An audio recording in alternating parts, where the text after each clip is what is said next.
반갑습니다. 말씀으로 하루를 여는 주님의 백성들을 예수님의 이름으로 축복합니다. 2024년 3월 7일 목요일 오늘 주신 말씀은 마가복음 9장 38절에서 50절까지입니다.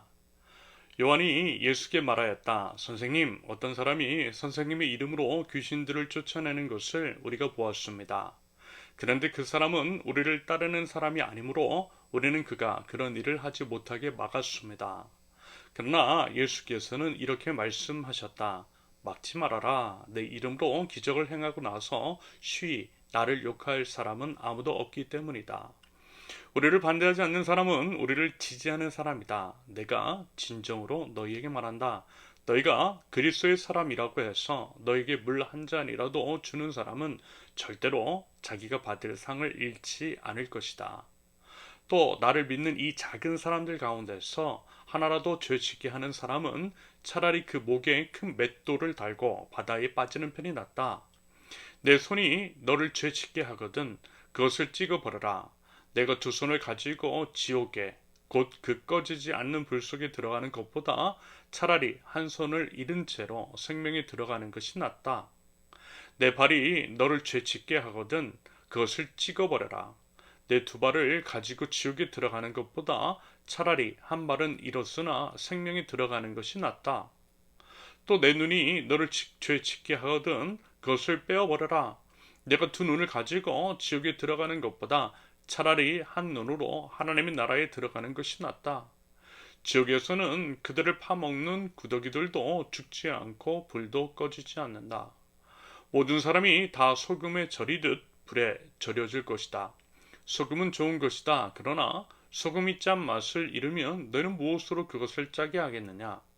너희는 너희 가운데 소금을 쳐두어서 서로 화목하게 지내어라. 아멘. 오늘 주어진 본문을 통해 하나님 나라 공동체의 방향성, 하나님 나라 공동체가 지향해야 할 바가 무엇인지에 대해서 한번 세 가지로 살펴보겠습니다. 첫째, 다양성을 포용하는 공동체 38절에서 41절까지. 사도 요한이 예수님께 이런 말씀을 드려요. 어떤 이가 예수님의 이름으로 귀신을 쫓아내는 것을 보고 말하자면 이제 그가 예수님을 따르는 제자가 아니라는 것을 보고요. 그런 일을 하지 못하게 했다라고 그렇게 이제 보고를 드립니다. 아마도 이제 사도 요한이 예수님께 이런 이야기를 했던 이유 중 하나는 이 때문이었을 것 같아요. 아주 이제 쉽게 얘기해서 요즘식으로 말하면요. 신학교도 안 나왔는데 복음을 전할 수 있겠느냐, 강대상에서 설교를 할 수 있겠느냐라는 그런 것이겠죠. 이후 예수님께서 하신 말씀의 맥락을 살펴보면 뭐든 그와 같은 의도가 있었을 것이라고 판단이 됩니다. 그리고 이런 일들은 사실 요즘도 적지 않게 벌어지고 있는 거죠. 방금 이제 빗대 말씀을 드린 그대로입니다. 저 같은 목사들이 목사만 할 수 있는 영역을 정해놓고 그 외의 성도들은 그것을 넘어서지 못하게 막는 것, 바로 그것입니다. 이제 특권 의식이라고도 할 수 있겠고요. 기득권을 유지하려고 하는 것일 수도 있겠습니다. 인간의 이제 죄성을 고려해 볼 때 충분히 가능한 일이죠. 이제 지금 이제 이렇게 말씀을 드리는 저라고 이와 같은 마음이 전혀 없다라고는 못하겠어요. 아무튼 이제 그러면서 이와 같은 편협한 태도는 하나님 나라 복음사에게 별 도움이 되지 않더라는 것. 뭐보다 오늘 본문에서 예수님은 분명하게 말씀하고 계시잖아요. 포용하라 라고 말입니다. 예수님의 이름으로 행하는 자는 예수님을 지지하는 자라고 말씀하세요. 그러므로 교회 공동체도 그래야만 할 것입니다. 그리고 이제 사실 저는 목사로서 수많은 성도님들을 만나보며 목사인 저보다 훨씬 나은 분들, 참으로 이제 겸손하시면서 말씀도 정확하게 하시고 오직 주님의 이름만을 드러내며 하나님 나라 복음 사역을 감당하시는 분들이 있음을 보았습니다. 그런데요, 아무래도 이제 정규 신학 교육을 받지 않았기 때문에 조심스러워 하시더라고요. 눈치를 보시고요. 그래서 이제 훨씬 더 귀하게 쓰임을 받으실 수 있음에도 불구하고 그렇지 못한 아쉬움과 안타까움이 있는 것 같습니다. 그래서요, 이런 부분들은 교회 차원에서 그분들에게 이제 사역의 길을 열어드리는 것이 맞지 않나 싶어요. 그러므로 우리 교회 공동체만큼은 이랬으면 좋겠다라는 말씀을 드립니다. 서로를 존중하고 배려하는 가운데에 하나님께서 주신 달란트를 통해 마음껏 사역을 하셔도요 무방해요. 저와 우리 교회가 힘껏 지원하고 응원할 것입니다. 당연히 이제 교회 질서는 지켜야 할 것이고요. 그러면서 나만 옳다라고 하는 태도, 그런 식의 태도는 지향하는 가운데에 충분히 하나님 나라 복음을 위해서 일하시면 되겠습니다. 이와 같은 식으로 상호 존중과 배려와 겸손의 태도로 아름답게 어우러 줄 수 있다면 하나님께서도 우리 공동체를 귀하게 여겨주시고요. 기뻐하시며 우리 공동체의 연합을 통하여서 놀라운 역사 또한 일으켜 주실 줄로 믿습니다. 둘째, 약자를 배려하는 공동체 42절에서 48절까지. 예수님은 말씀하세요. 이것은 성경 전체의 흐름 속에서 자주 언급되는 내용이기도 한데요. 약자를 배려하고 존중하는 태도입니다. 작은 사람, 즉 이제 상대적으로 연약한 사람을 실족시키고 넘어지게 하는 사람. 그래서 이제 그로 인해 죄를 짓게 하는 사람은 차라리 이제 목에 큰 맷돌을 달고 바다에 빠지는 것, 즉 죽는 것이 낫다. 뭐 이제 죄를 짓게 하는 차라리 신체 일부분을 잘라내 버리라는 그런 식의 섬뜩한 말씀은요. 무슨 얘기겠어요? 그렇게 하지 말라는 것이겠죠. 그만큼 약자를 배려하라는 엄중한 경고의 말씀으로 받아들이면 되겠습니다. 그러면서요, 이와 같은 맥락에서 우리 세우는 교회는 이렇게 나아가자라고 말씀을 드린 것입니다. 보폭이 가장 좁고 속도가 가장 느린 사람에게 맞추자고 했어요. 급하게 갈 필요 없다라고 했어요. 천천히 한 걸음씩 걸어가자라고 했습니다. 힘들면 가끔 쉬어가자라고도 말씀을 드렸습니다. 여러분, 하나님의 나라는 이른 양 한 마리를 찾아 나선 선한 목자의 심정이 스며 있는 나라입니다. 여러분, 길을 잃은 양이 여러분 왜 대열을 이탈해서 길을 잃었겠습니까? 연약해서 그래요. 어리고 또 어리석어서일 수도 있고요. 연로해서 그럴 수도 있고요. 장애가 있어서 있을 수도 있습니다. 건강하지 못해서 똘똘하지 못해서 대열을 일탈하고 길을 잃어버린 겁니다.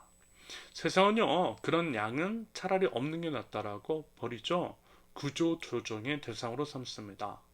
효율을 추구함으로써 인건비를 절감함으로써 이익을 극대화하게 하고 그렇게 얻고도 쌓은 이익을 소수가 독점하고 있어요. 여러분 이런 것들 승자 독식이라고 하잖아요. 공리주의도 결국 이런 맥락입니다. 그런데요, 여러분 그거 아니라는 거예요. 하나님 나라 공동체는 비록 효율은 떨어지고 이익은 좀 나지 않는다 할지라도 끝까지 함께하는 것입니다. 연약한 사람을 배려해주고 눈높이를 맞춰주고 기도하려 주는 것, 이것이 바로 하나님의 나라라는 거예요. 마치 부모가 아이의 성장을 기대하며 돌보아 주는 것처럼 말입니다. 부디어 우리의 공동체가 그러할 수 있기를 바랍니다. 약자에 대한 배려가 넘치는 끝까지 책임져주고 함께하는 하나님 나라 공동체, 우리 세우는 교회 일수있기를 기대합니다. 자, 이제 마지막입니다. 셋째, 서로 화목한 공동체 49절과 50절. 한 분 하나님은 우리가 하나 되길 원하세요. 하나 되는 것이 하나님께 영광을 올려드리는 것이고요. 하나 되는 나라가 바로 하나님의 나라입니다. 예수님께서는 늘 강조하셨죠. 서로 사랑하라 라고 말입니다. 서로 사랑할 때 화목한 공동체를 꾸려나갈 수 있는 법입니다. 그러면서 이제 예수님께서 소금에 빗대어 소금이 짠맛을 잃어버리면 아무런 소용이 없다라고 하시면서 화목하라고 하셨어요. 그 말씀의 의미는 우리의 화목이 말하자면 소금의 짠맛일 수 있다라는 것이겠죠. 다시 말해서 하나님 나라 공동체, 하나님 나라 백성은 화목해야 한다라는 것입니다. 그렇지 않으면 하나님 나라 백성일 수 없다라는 거예요. 아울러 소금을 쳐두어서 서로 화목하게 지내라는 말씀은 소금이 녹아서 스며들어 음식에 짠맛을 내듯이 서로서로에게 그렇게 스며들어서 다시 말해서 화목하게 되어서 온전한 하나됨을 이루라는 의미일 것 같아요. 그리고 여러분 우리가 하나 되어야 우리를 통해서 분열된 세상도 하나가 될 수 있지 않겠어요? 바꿔 말하면 여러분 우리도 하나가 되지 않으면서 세상의 하나됨을 기대할 수는 없는 법입니다. 도대체 세상에 대해서 어떻게 우리가 말할 수 있겠느냐라는 거예요. 여러분 그런다고 할 때 요즘 어떻습니까? 우리 사회 안에 분열과 갈등이 너무 심하지 않나요? 분열과 갈등은 사탄의 영, 하나님의 자녀는 화평케 하는 자로서 하나 되게 하는 자임을 여러분 우리 꼭 기억하면 좋겠어요. 분열된 이 세상에서 우리의 책임이 크다라는 것입니다. 그러면서 입이 열려야 마음도 열리고 열린 마음을 통해서 서로 하나가 될 수 있다라고 했어요. 자꾸 함께 밥 먹자라고 했어요. 그래서요, 혼밥 말고요, 함께 먹자고요.